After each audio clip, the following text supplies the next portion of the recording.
Hello and welcome to Drop the Mic Podcast, where we discuss technology, theology, and all things in between.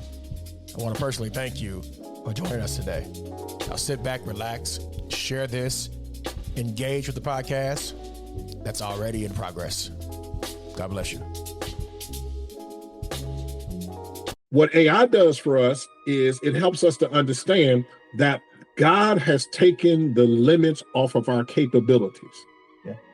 We have to look at it from a God-given perspective of technology, because we are no longer using the rotary phone. We're using phones that we can talk to each other and look at each other. That's right? And we're saying we're smart. We're using smartphones, right? And we got these platforms that you and I can look at each other and have a conversation. So this is not what computers began back when it was working on DOS, right? Yes. Here we have, so if you have changed your clothes and your phone, you got to change your mind and understand that AI is the doorway to unlimited possibilities for the Black church. Well, guys, listen, this is DK Hammonds, and we've already been talking. I feel like I'm talking to one of the OGs of Facebook prophetic witness. That's Mr. PLS himself. I call him, some of y'all call him Paris. It's always been PLS. We're going to talk about AI in the Black church and how we can better assist that. So, Brother Paris, thank you today. Thank you for your time. Tell us a little bit about you before we get started. So about me, this August 31st, I'll be celebrating 40 years as a preacher, licensed to preach in the Missionary Baptist Church, studying now to finish up a PhD work when it focuses on the Douglassonian methodology of prophetic agitation, which is a new methodology that I'm developing with new language, with new infrastructure. I'm grateful to God for the opportunity to share it and to be housed currently at Hampton University, HBCU.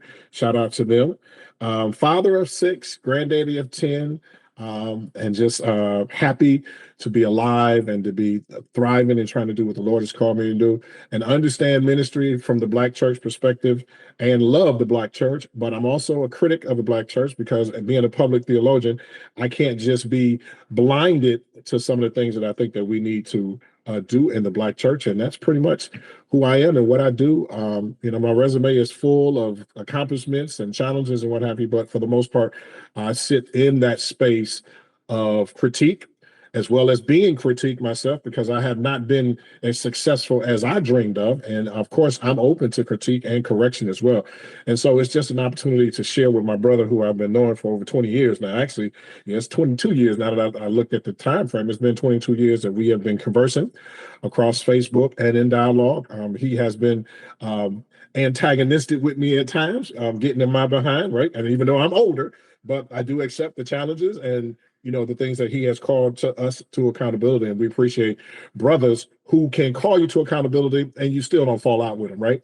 And you love them and you respect them and you watch them soar. And so we're grateful for DK Hammond. Those of you who don't know him, he is a great guy, honest, straightforward, but he's not flawless, and he knows his own imperfections. And we thank God for the accomplishments of his wife and the support that they have given each other over these years. It's really great to see his wife do her work and get her PhD. I was excited when he was excited, knowing that they were going through it, but we're grateful for the privilege to share with him today. Yeah, man. Thank you for that, brother. And I am elated. First, I know it's going to be some Howard alums listening to this podcast. And so he goes to the real HU. I know y'all going to have a problem. He said it, I didn't. You go to, I'm going to tell you, if you ever want to grind the gears of anybody from Howard, tell them you go to the real HU that's Hampton. They go. But anyway, we're going to talk. I mean, there's so much we could get to. Me and Paris and just bounce off each other. I just want to have this free flowing conversation.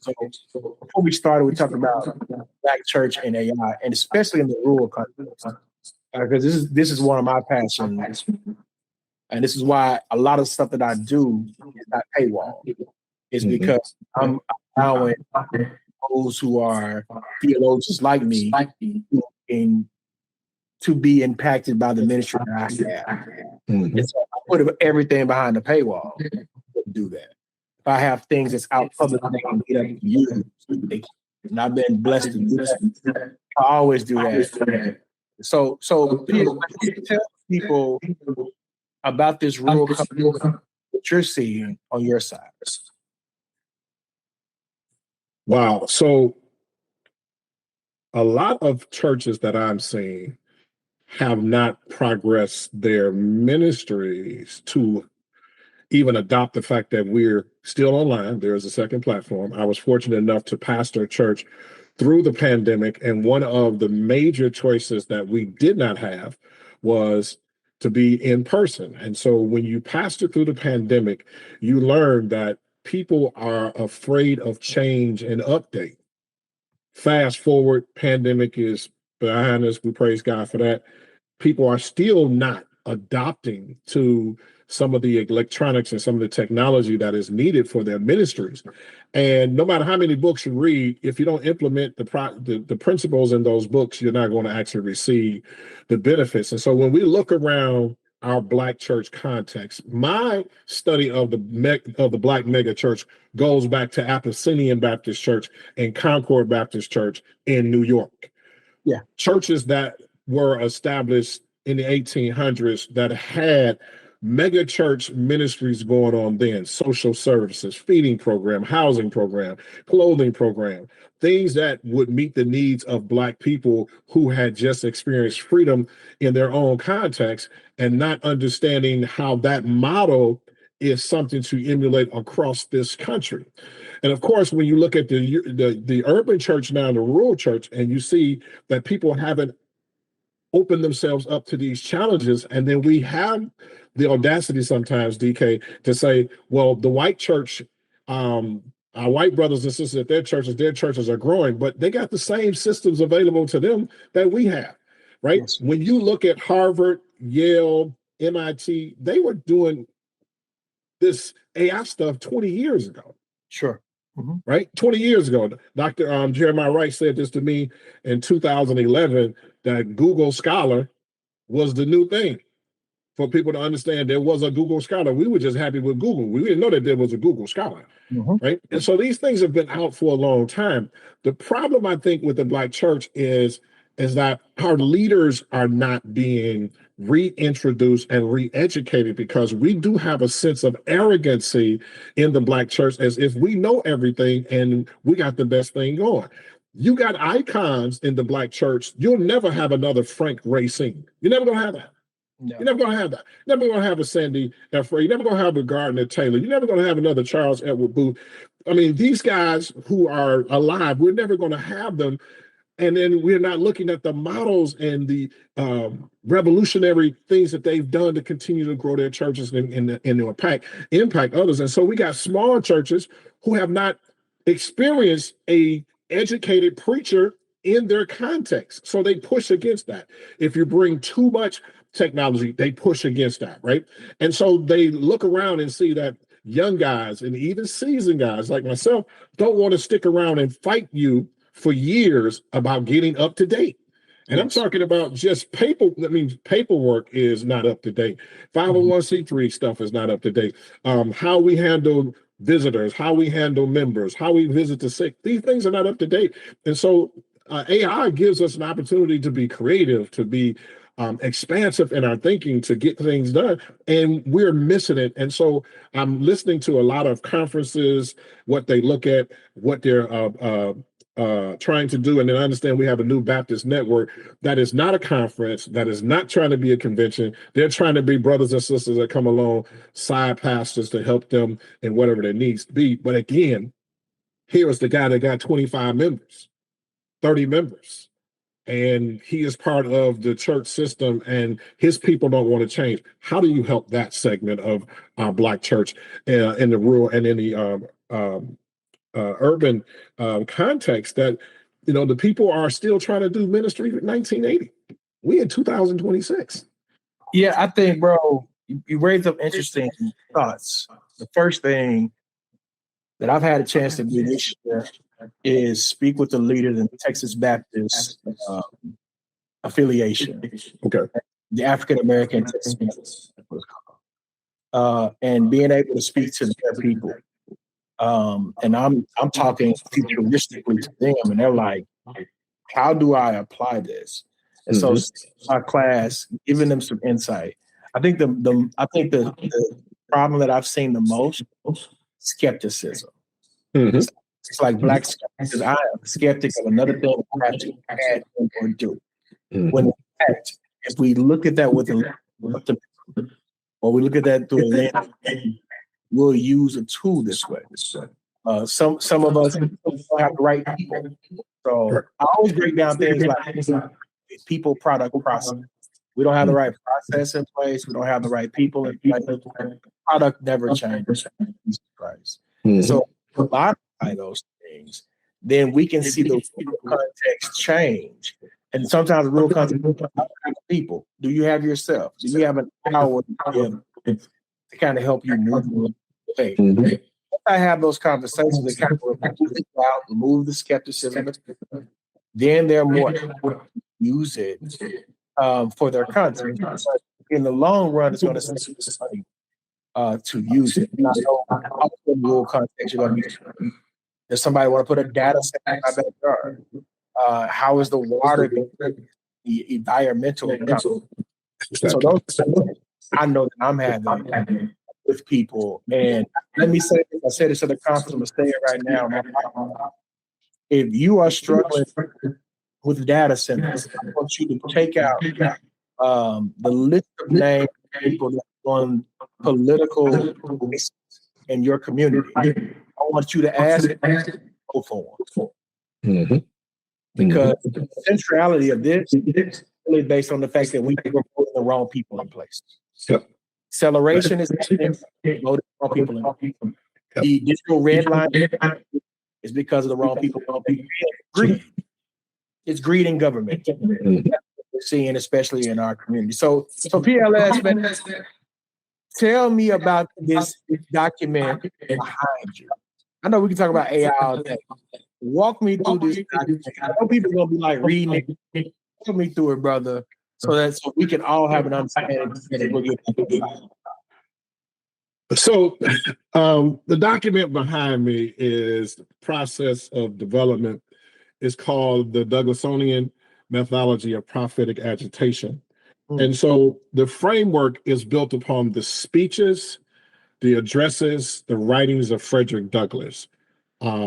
And what we do is that we look at different aspects of life that Frederick Douglass had already spoken to, but prior to Frederick Douglass, we go all the way back to church fathers, African church fathers. So my methodology is rooted in the African church fathers, but then it is propelled by what I read and seen in Frederick Douglass's speeches, right? Some of this moral agitation that he was talking about, he upset the status quo because he was able to compliment them and inform them that they were wrong at the same time. Yep. So this methodology is developing.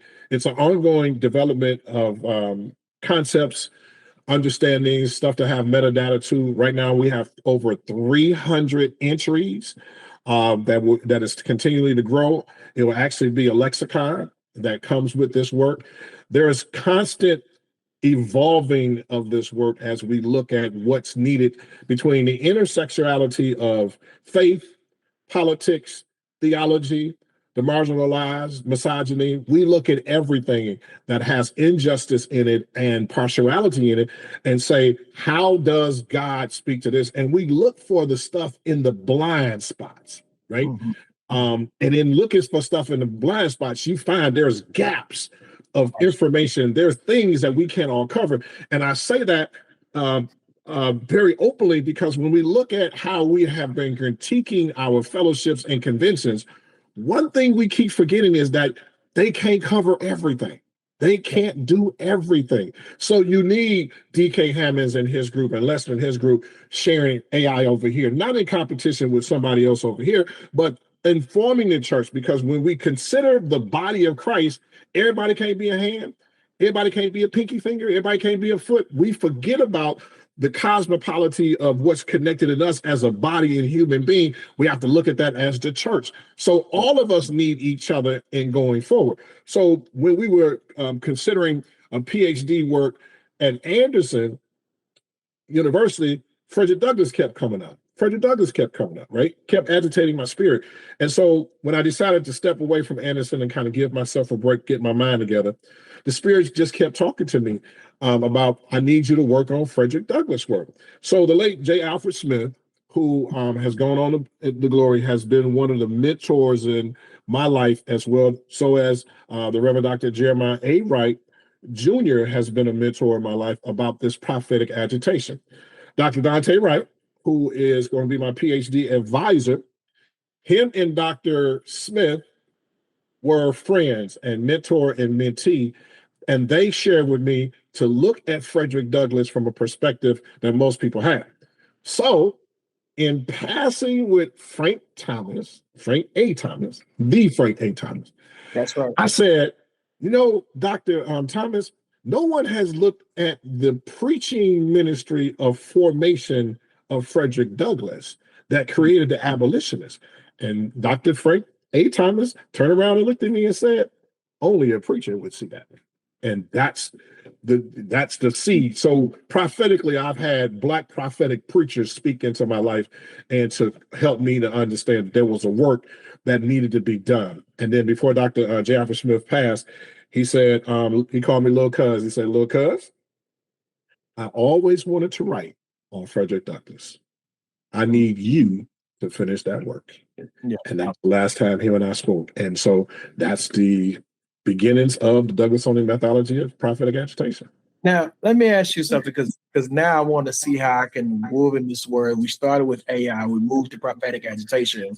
Where does technology interwoven with things like the Black prophetic preaching or Frederick Douglass? Where does that fit in now as we are going into the 21st century? So it's information, new information that we can help develop, right? Yeah. Brother Emery Berry at Elevate is going to help me produce a book that's going to be coming out called Prophetic Punctuation, the homiletical method of the semicolon, right? So that book is coming forth in December. And so it opens up doors for us to begin to understand that AI in the Black church tradition and Frederick Douglass helps us develop and locate the blind spots, the dark places that no one really wants to talk about. And not that they're taboo or they are out of context with where we're living. It is the things that the young lady that's on Instagram is beginning to talk about, these Black history things and moments that are making people very upset. I can't think of her name, but she's the Baroness. I know that part. I remember. And so you can't find that information unless AI opens up the door to help you get beyond these walls of containment. One of the things, DK, I did, excuse me, I went to Boston for a personal vacation because I've always purchased my books from the Harvard bookstore. So I physically wanted to go to the place that I've been buying books for the last 20 years. Standing in Harvard, I meet a professor of theater who was a student who became a professor at Harvard. Him and I were standing in the bookstore. We greeted this and other. He said, sir, look across the street at Harvard. What do you see? We go to the window, we look across. I say, well, I noticed that Harvard has this big iron gate and it has all of these bricks and granite stones, what have you. He says, it looks like a fort. I said, exactly.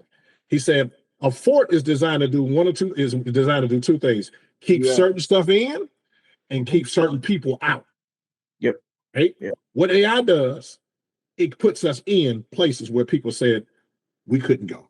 And that's what's upsetting the status quo, because now they can't hide the information. They can ban the books, but they can't ban the information. They can't limit history. So AI goes across those walls, those forts, those iron gates, those places that now get exposed for the truth of what they are. And I think that is the power of our ability now in the Black church, is that there is no limits. God has, as E. Dewey Smith always say, take the brakes off me, right? God has taken the brakes off of the information that is available. And now everybody's beginning to see the context of our United States and Britain and the things that they have done, Portuguese and all of these European type countries who now are living this extravagant life. Everybody's saying, well, you can't get gold in Saudi Arabia. You had to get it from where? You got to go to Africa.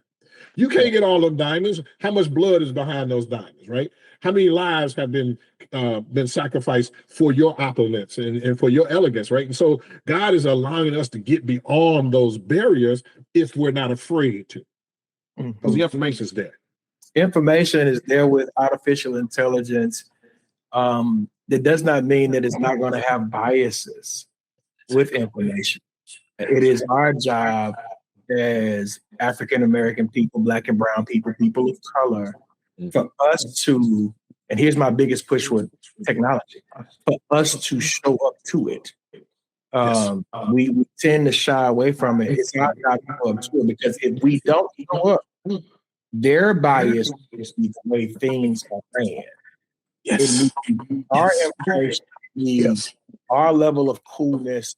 It needs us for it to be pushed further. And I would dare to say that like has an excellent opportunity, because some of those roles have that should be sitting dormant throughout the week can now become the place of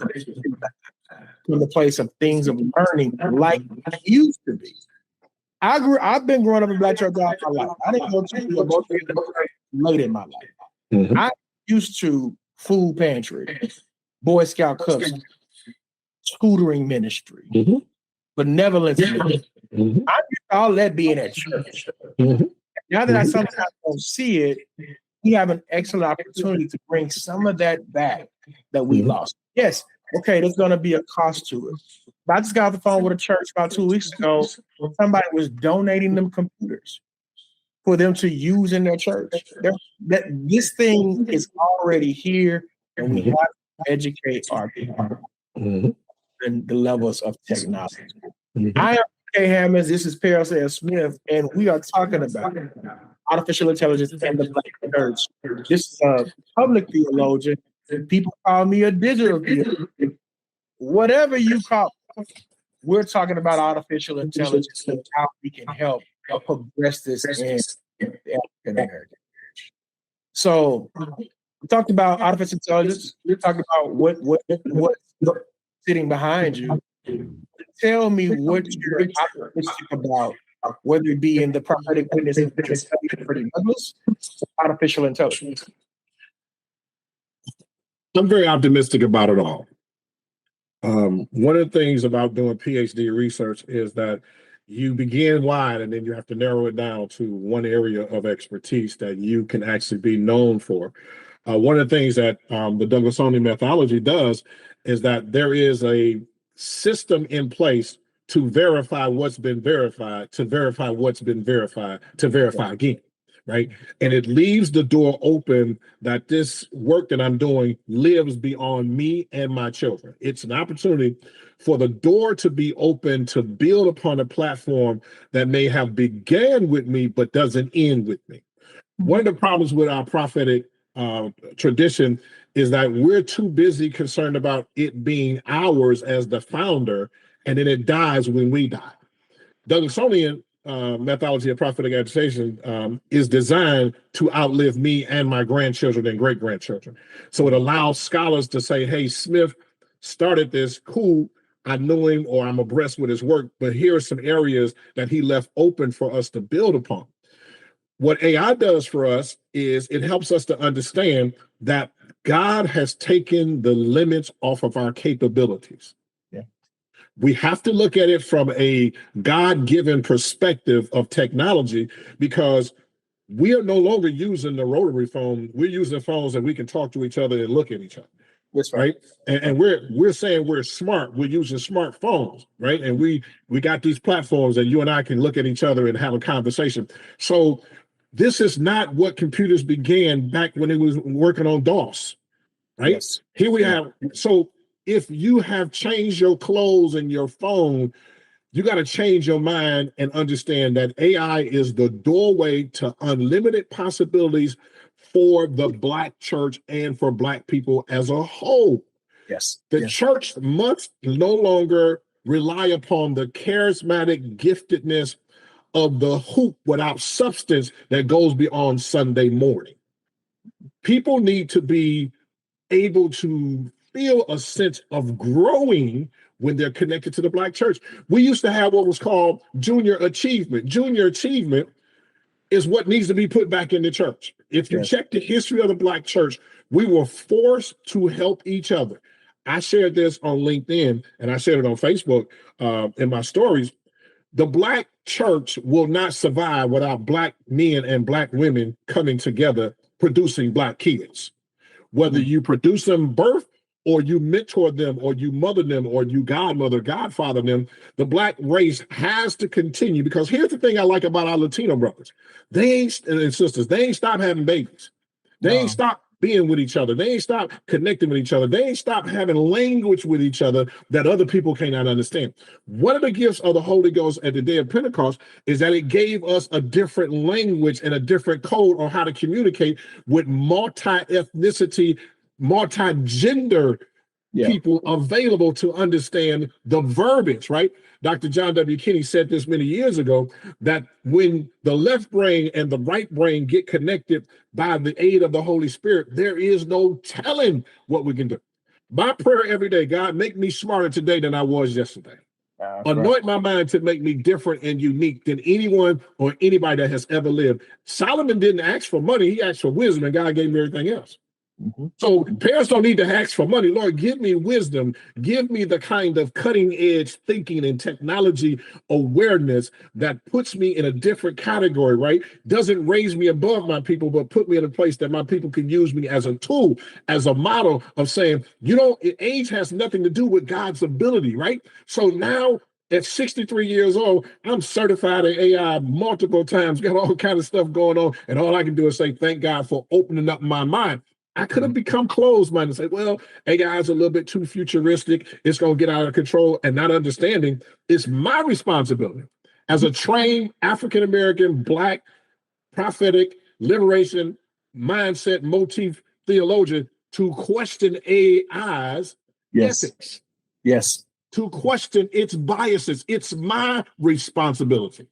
I don't have to wait for somebody else to give me permission. That's my responsibility. I thank God for people like William H. Curtis and Dr. Gina Stewart as my mentors and my DMN work. And I'll never forget what Dr. Curtis said to me. He said, it's your responsibility to do for somebody else what we did for you.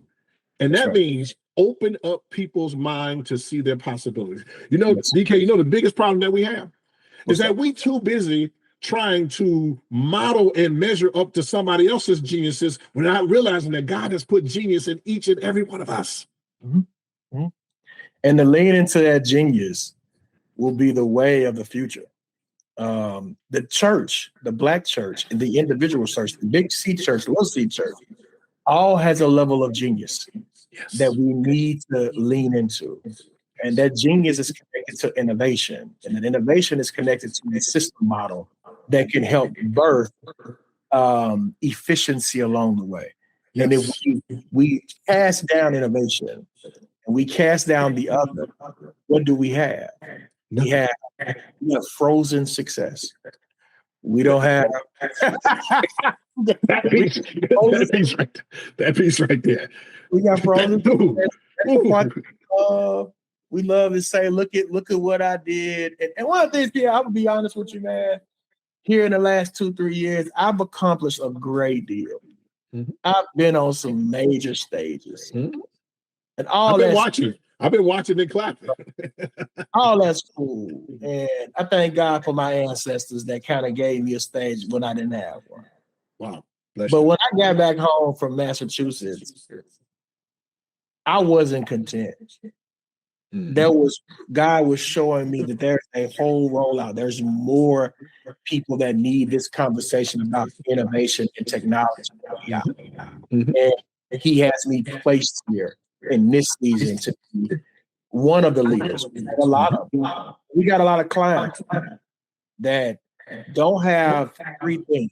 Like if you're looking at somebody that's talking about artificial intelligence, three things.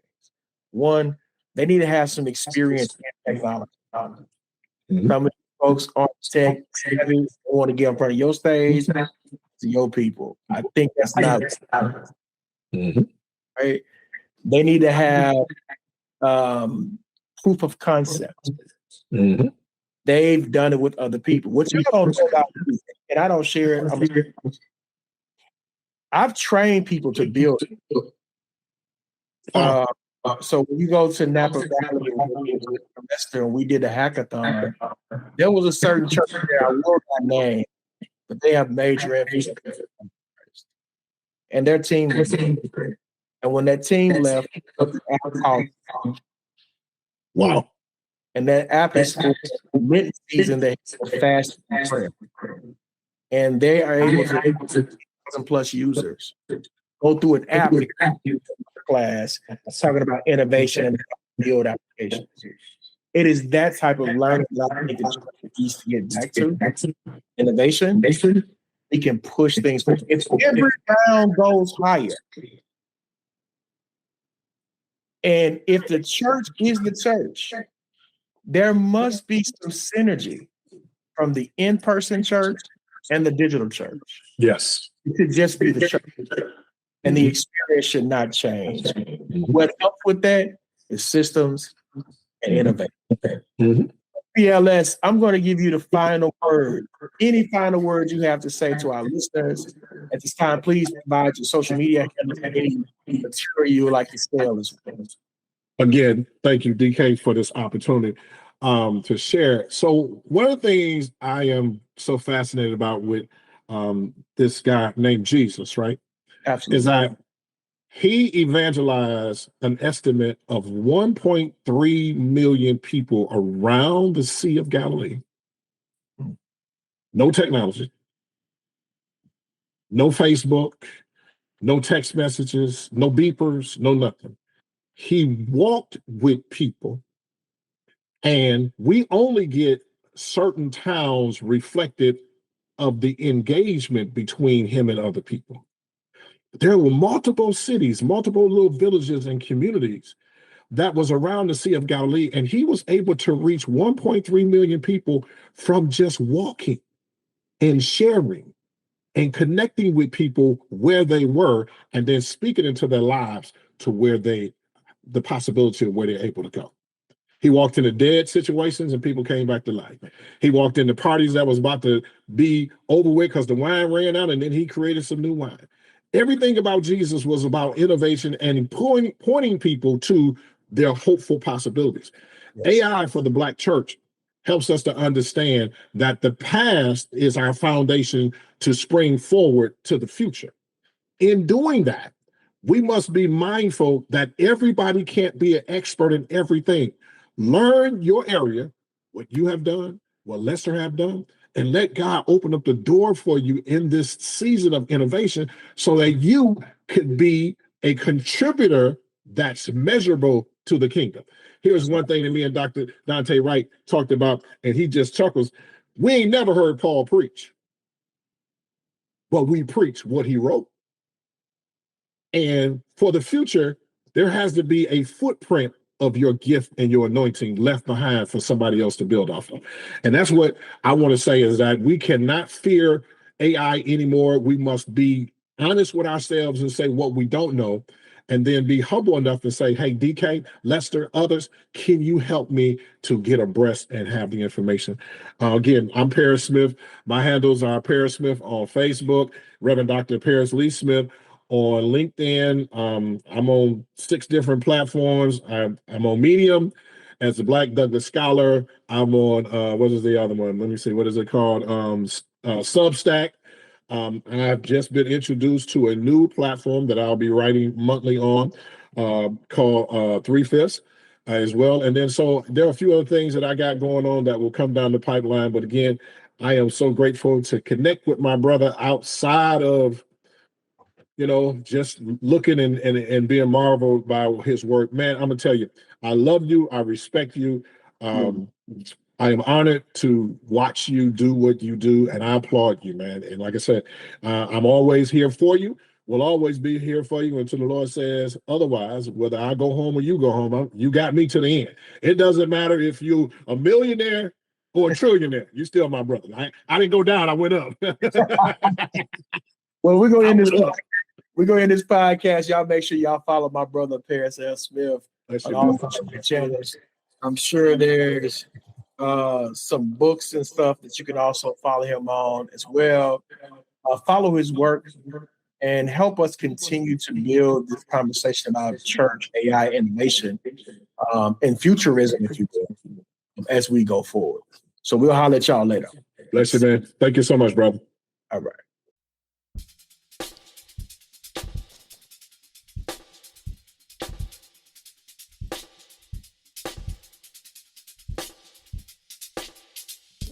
Thank you for listening to today's podcast. My hope is that the podcast added value to your life. Please, please, please subscribe from your favorite application, leave us a review, and even follow us on YouTube for your up-to-date information. Thank you. Peace.